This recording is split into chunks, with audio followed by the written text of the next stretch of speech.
Corruption కానీ కొద్దిగా అలా ఆలోచించే వాళ్ళకైతే కొద్దిగా అంత ఎక్కకపోవచ్చు అనమాట. సినిమా అయితే కొద్దిగా స్లో అని అయితే అనిపిస్తుంది. సినిమా అయితే నాకైతే మంచిగా అనిపించింది.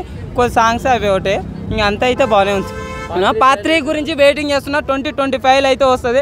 అంటే సినిమా బాగాలేదు అని కొందరు అంటున్నారు. కాకపోతే అదే కొద్దిగా స్లోగా ఉండడం వల్ల జనాలు అనేది మైండ్ సెట్లు అనేది ఇప్పుడు జనరేషన్లో మారిపోయినాయి. ఇప్పుడు ఈ జనరేషన్లో ఏంటంటే వాట్సాప్ స్టేటస్ పెట్టడం, ఇన్స్టాలో స్టోరీ పెట్టినామా అయిపోయాము, ఏదో ఉద్ధరించినాము, ఏదో చేసినామన్నంత రేంజ్ పోతారు.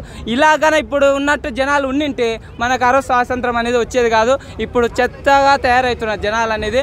స్వార్థం లేకుండా ఇప్పుడు ఒక్కని కాడు, బయటోడైతేమి ఎవడైతేమి మంచి చేయాలా అంటే అన్యాయం కాకుండా నీకు కష్టపడి సంపాదించింది చాలు, అనవసరమైనది వద్దు. అదే అన్నమాట. మనం ఇండియా డెవలప్ కావడానికి హెల్ప్ చేస్తే బాగుంటుంది. ఇలా కరప్షన్ కాకుండా, ఇలా అవినీతి కాకుండా, ఇంకా ఏ క్వాలిఫికేషన్ కాకుండా మనం ఏది వద్దని అయితే 3 గురించి అయితే వెయిటింగ్. ఇప్పుడు పార్ట్ 2కి పార్ట్ 3కి సంబంధం ఏమైనా ఉందా అంటే దాని గురించి నీకు జరిగింది.